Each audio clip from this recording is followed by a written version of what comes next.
things you can do at the Bishop's Ranch, our diocesan retreat center in Sonoma County, is hike out to a peace pole set on a hill. Peace poles, which are inscribed with the words, "May peace prevail on earth," in many languages, have become an international symbol of hope and unity in the world. And this one is surrounded by rows of hanging strips of multicolored fabric, each representing a prayer.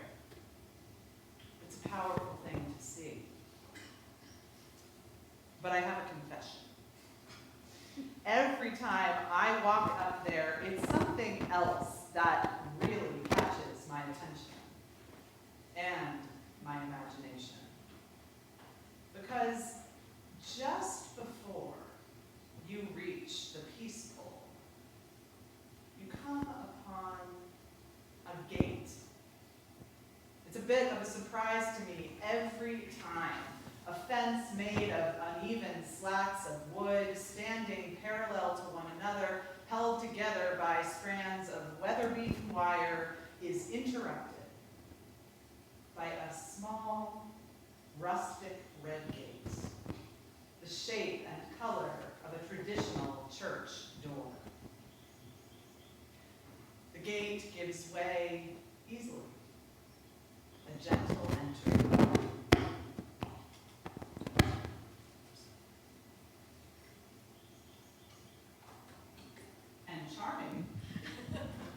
Charming though the gate is,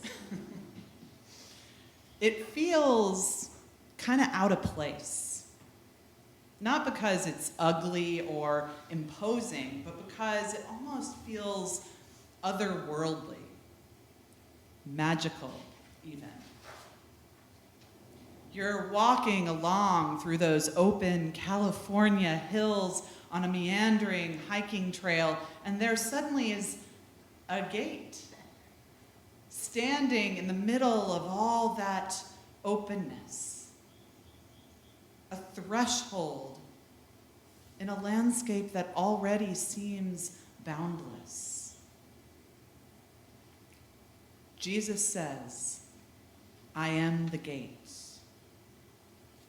When we hear those words in the Gospel of John, our modern ears, informed by centuries of religious gate-keeping, might hear the click of a lock, might imagine this sheepfold as an exclusive club, and the gatekeeper as some kind of pastoral bouncer. Many have paired this passage with John 14:6. "No one comes to the Father except through me," and heard a deadbolt slide into place, dividing the so-called worthy from the unworthy. And those interpretations that would lock people out of God's love have caused much harm over centuries of Christendom, have justified exclusion, have confused a garden gate with a checkpoint, pastoral fencing with national borders, a church door with a paid private entrance. So it's worth emphasizing that Jesus does not say, "I am the gatekeeper." Jesus says, "I am the gate." And I wonder if we've forgotten that gates don't have to be barriers that cut us off. That gates are thresholds that hold nothing but possibility. That gates open to a new reality just within our reach, a reality we don't always see as we walk along our daily path. Think about how often in the tales we love, particularly those from our childhood, that a gate or doorway signals this kind of revelation. The hidden garden door to the secret garden opens into healing and connection. The wardrobe in the Chronicles of Narnia reveals truth beyond a war-ravaged reality. Alice's tiny door opens to a wonderland of discovery. Platform 9 3/4 leads to magic at work in the world. Bilbo's round hobbit hole door opens to adventure and change. Those are the ones that come to my mind. I'm sure that you have others. I can't wait to hear about them. Gates and doors, which the word here in John's Gospel can just as easily be translated to, show up all over folklore and mythology. Forest doors and hidden gates in hillsides. Great cathedral doors, like the so-called Doors of Paradise at Grace Cathedral, are designed to be experienced as thresholds. Passing through them, you step into another way of seeing the world, a sacred dimension. And in Japanese tradition, torii gates, 2 examples of which we have right here in Oakland, also mark entrances into sacred space. Often there's no wall attached at all, just the gate itself, standing in openness, making it clear that the gate is not there to keep people out. It exists to help people notice that they are crossing a threshold into something new. Maybe that's why the little rustic red gate at the Bishop's Ranch feels so strangely holy to me. Because it doesn't interrupt the openness of the hills. It reveals it.